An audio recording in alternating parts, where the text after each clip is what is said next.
জ্বলিছে বাগিচাৰ জনকল্যাণ বিষয়াক শ্ৰমিকৰ লগত ৰাজহুৱা চিনাক্তকৰণ কৰক। বাগিচাৰ জনকল্যাণ বিষয়াক বাগিচাৰ শ্ৰমিকৰ আগত চিনাক্ত কৰক। জুই জ্বলিছে চাহ শ্ৰমিকৰ হেতালি খেলা বন্ধ কৰক।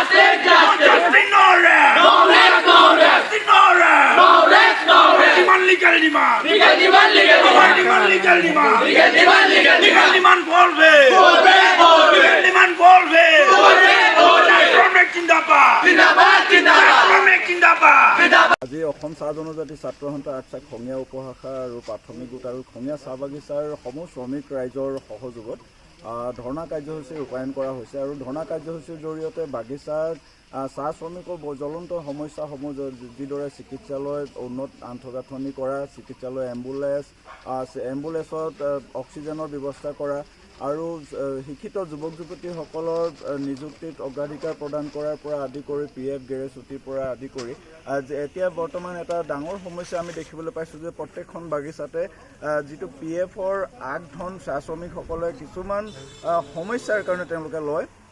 PF অফিচৰ সেই আগধনসমূহ দিয়া ইতিমধ্যে বন্ধ কৰিছে, যাৰ কাৰণে শ্ৰমিক ৰাইজ যথেষ্ট অস্বস্তিত ভুগিছে। যিহেতু নামভৰ্তিকৰণেই হওক বা তেওঁলোকৰ মেডিকেল ইমাৰ্জেঞ্চি হওক আৰু অন্যান্য সকাম নিকামত চাহ শ্ৰমিক ৰাইজসকলে বাগিচাত তেওঁলোকে আহি পইচাসমূহ লয়, কিন্তু সেই পইচাসমূহ ইতিমধ্যে PF অফিচত বন্ধ কৰিছে বুলি আমি গম পাইছোঁ।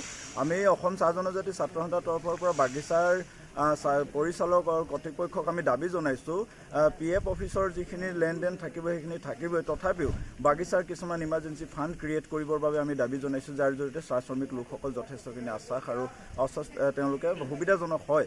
আৰু এটা কথা নিশ্চিতভাৱে ক'ব লাগিব যে অসমৰ প্ৰত্যেকখন চাহ বাগিচাতে এটা কথা চলি আছে, যিটো নেকি আমি অসম চাহ জনজাতি ছাত্ৰ সন্থাই পূৰ্বৰে পৰা দাবী জনাই আছোঁ যে কোনোবা বাবুৰ ল'ৰা ছোৱালী শিক্ষিত হৈ পিনে তেওঁলোকে কেৱল বাগিচাত বাবু কৰিব আৰু চাহ শ্ৰমিকৰ যিসকল ছাত্ৰ ছাত্ৰী থাকে, যুৱক যুৱতীসকল থাকে, তেওঁলোকে কিন্তু গ্ৰাছ লেভেলৰ পৰা ক'ৰবাত চকীদাৰ খাটিব, ক'ৰবাত ট্ৰাপত চাপাত চাফা কৰিব, ক'ৰবাত ঝাৰু মাৰিব, তাৰ পৰা আৰম্ভ কৰি তেওঁলোকে বাবু হয়।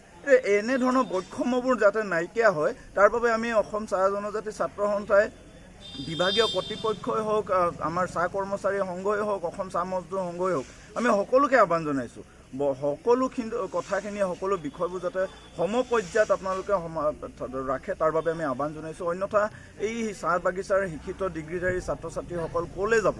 তেওঁলোকে আজি এইখন বাগিচাত যদি চাবলৈ যাওঁ, কল্যাণ বিষয়াজন মৃত্যু হোৱাৰ পিছত আজি অতিকমে 8 মাহ 9 মাহ হৈছে, কিন্তু কল্যাণ বিষয়াজন চিনাক্ত কৰা নাই। টি প্লেণ্টেশ্যন লেবাৰ এক্টৰ মতে যিখিনি বাগিচাৰ শিক্ষিত যুৱক যুৱতী ডিগ্ৰীধাৰীসকলক কল্যাণ বিষয়ে নিযুক্তি প্ৰদান পাব লাগে, নিযুক্তি হ'ব লাগে, সেই দাবী আমি জনাইছোঁ। এইখন বাগিচাৰ চাহ শ্ৰমিকৰ শিক্ষিত ডিগ্ৰীধাৰী যুৱকক বা যুৱতীক কল্যাণ বিষয়াক নিযুক্তি দিয়াৰ আমি দাবী জনাইছোঁ। অন্যথা আমি অসম চাহ জনজাতি ছাত্ৰ সন্থাই 15টা দিন আমি সময় বান্ধি দিছোঁ আৰু 15 দিনৰ পিছত অসম চাহ জনজাতি ছাত্ৰ সন্থাই ইয়াৰ পৰিৱৰ্তে আমি গণতান্ত্ৰিক পদ্ধতিৰে আৰু জংগী আন্দোলনৰ কাৰ্যসূচী হাতত ল'বলৈ বাধ্য হ'ম। कि PF बिल्कुल जब तक आदमी का रहेगा, कोई उसका बैलेंस अगर रहेगा तो उनको PF नहीं मिलेगा। लेकिन बगान में कभी कभी ऐसा इमरजेंसी हो जाता है कि किसी आदमी का PF बैलेंस है लेकिन वो बीमार हो गया। बगान के वर्कर पे इतना पैसा तो है नहीं कि उसने कोई जमा करके रखा हुआ पैसा, उसका तो एक सहारा PF है। तो वो PF से हमारा गवर्नमेंट से अनुरोध है कि जो अगर कुछ बैलेंस है, किसी वर्कर का कुछ PF में बैलेंस रह गया है, तो काइंडली उसको नेक्स्ट इमरजेंसी उसके लिए उसको पैसा मिलना चाहिए। हमारा ये गवर्नमेंट से एक डिमांड है। ठीक है, हम खुद भी PF ऑफिस में जाके एक बार इस बारे में बात, जहाँ पे छोटा लीकेज है वहाँ तो हम लोग टीना बदली कर देता है। लेकिन जैसे अभी कल क्या नाम बताया था, जयंती नायक एक हमारा वर्कर है, विशेश्वरी माझी और जयंती नायक, उनका क्वार्टर उनका एकदम हालत ख़राब है। तो अभी हमने बोला है कि उसको हम रिपेयरिंग नहीं करेगा, उसको पूरा डिसमेंटल करके उसको फिर नए ढंग से ही बनाएगा। क्योंकि बहुत सारे ऐसे क्वार्टर हैं, ऐसा बात नहीं है कि हम ये बोल रहे हैं कि हमने 100% काम कर दिया, लेकिन ऐसा भी नहीं है कि हमारा बगान काम नहीं कर रहा है। लैट्रिन बाथरूम का यहाँ प्रॉब्लम था, बाहर से स्वीपर को बुला के हम लोगों ने अभी ये काम करवाया। वो स्वीपर को भी हमको 10 बार बुलाना पड़ता है, तब जाके आता है, काम करता है, फिर भाग जाएगा, फिर बुला के लाओ। ये साल भर ही हमारा रिपेयरिंग का काम चलता है। ठीक है, पैसा होता है वो पहले मार्च महीना में दिया करता है, क्योंकि वो पैसा तो लास्ट ईयर में काट देता है। तो हमेशा जून जुलाई के बीच में दिया जाता है, नहीं पहले दिया था, मार्च में दे रहा था, वो 1 साल दे दिया लेकिन अभी 5-6 साल हो गया, वो जून जुलाई में हो रहा है। और जून जुलाई में जून में वो हो पैसा रहा है। किसी का मरता नहीं है, आता तो है ही। मिलता है लेकिन बहुत देर होता है।